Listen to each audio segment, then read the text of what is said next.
Shalom, salam sejahtera buat kita semua. Perkenalkan, nama saya Leonardo Saragi dengan NIM C6C02027. Saya prodi D3 Akuntansi, Fakultas Ekonomi dan Bisnis, Universitas Jambi. Pada video kali ini, saya akan mempresentasikan tentang metode variable costing. Perbandingan metode full costing dengan variable costing.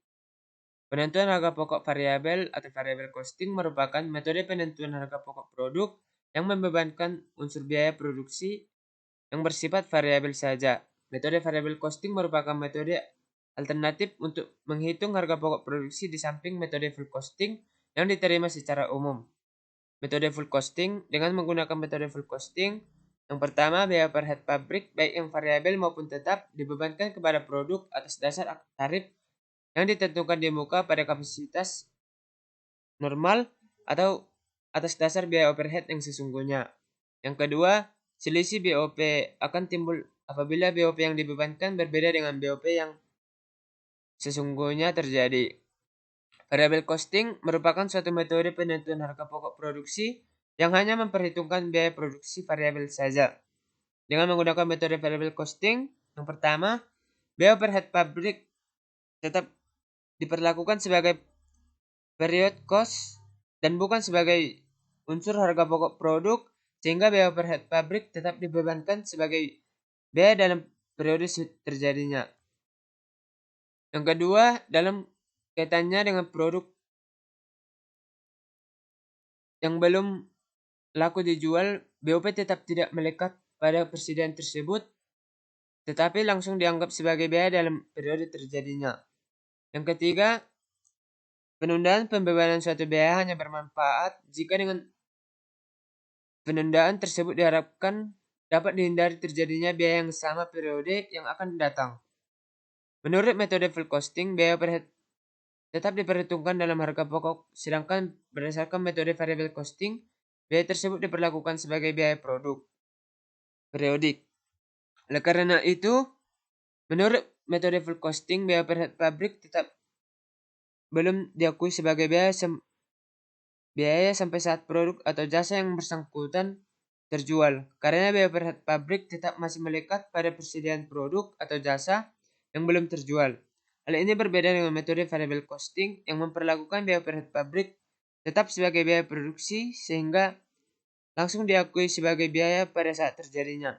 Pada laporan rugi laba metode full costing, biaya dikelompokkan berdasarkan fungsi pokok yang ada dalam perusahaan, yaitu fungsi produksi, fungsi pemasaran, fungsi akuntan administrasi, dan umum. Sedangkan pada laporan rugi laba menurut metode variable costing, biaya digolongkan berdasarkan perilakunya terhadap perubahan volume kegiatan perusahaan. Manfaat informasi variable costing. Penentuan harga pokok variabel ditujukan untuk memenuhi kebutuhan manajemen dalam memperoleh informasi yang berorientasi pada pengambilan keputusan jangka pendek, yaitu satu, membantu manajemen untuk mengetahui batas kontribusi atau contribution margin yang sangat berguna untuk perencanaan laba melalui analisa hubungan biaya volume laba dan untuk pengambilan keputusan yang berhubungan dengan kebijaksanaan manajemen jangka pendek. 2. Memudahkan manajemen dalam mengendalikan kondisi-kondisi operasional yang sedang berjalan serta menetapkan penilaian dan pertanggungjawaban kepada departemen atau divisi tertentu dalam perusahaan. Jika dihubungkan dengan pihak-pihak yang memakai laporan biaya, maka variable costing bertujuan sebagai berikut. Yang pertama, untuk pihak internal, variable costing digunakan untuk tujuan-tujuan perencanaan laba, penentuan harga jual produk, pengambilan keputusan oleh manajemen, pengendalian biaya. Keunggulan dan kelemahan metode variable costing. Keunggulannya dapat digunakan untuk pengendalian biaya karena dengan menyajikan semua biaya tetap dalam satu kelompok tersendiri, manajemen dapat memusatkan perhatian pada perilaku biaya tetap itu. Variable costing bermanfaat untuk penentuan harga jual jangka pendek. Sedangkan kelemahannya, perusahaan biaya-biaya ke dalam biaya variabel dan tetap sebenarnya sulit dilaksanakan. karena jarang sekali suatu biaya benar-benar variabel atau benar-benar tetap. Penggolongan biaya sebagai suatu biaya variabel dengan asumsi yang pertama bahwa harga barang atau jasa tidak berubah. Yang kedua bahwa metode dan prosedur produksi tidak berubah-ubah. Yang ketiga bahwa tingkat efisiensi tidak berfluktuasi. Metode variable costing dianggap tidak sesuai dengan prinsip akuntansi yang lazim, sehingga laporan keuangan untuk kepentingan pajak dan masyarakat umum harus dibuat atas dasar metode full costing.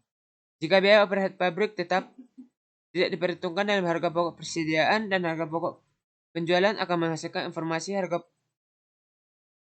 pokok produk yang tidak wajar. Tidak diperhitungkannya biaya overhead pabrik tetap dalam persediaan dan harga pokok persediaan akan mengakibatkan nilai persediaan lebih rendah, sehingga akan mengurangi modal kerja yang dilaporkan untuk tujuan-tujuan analisis keuangan.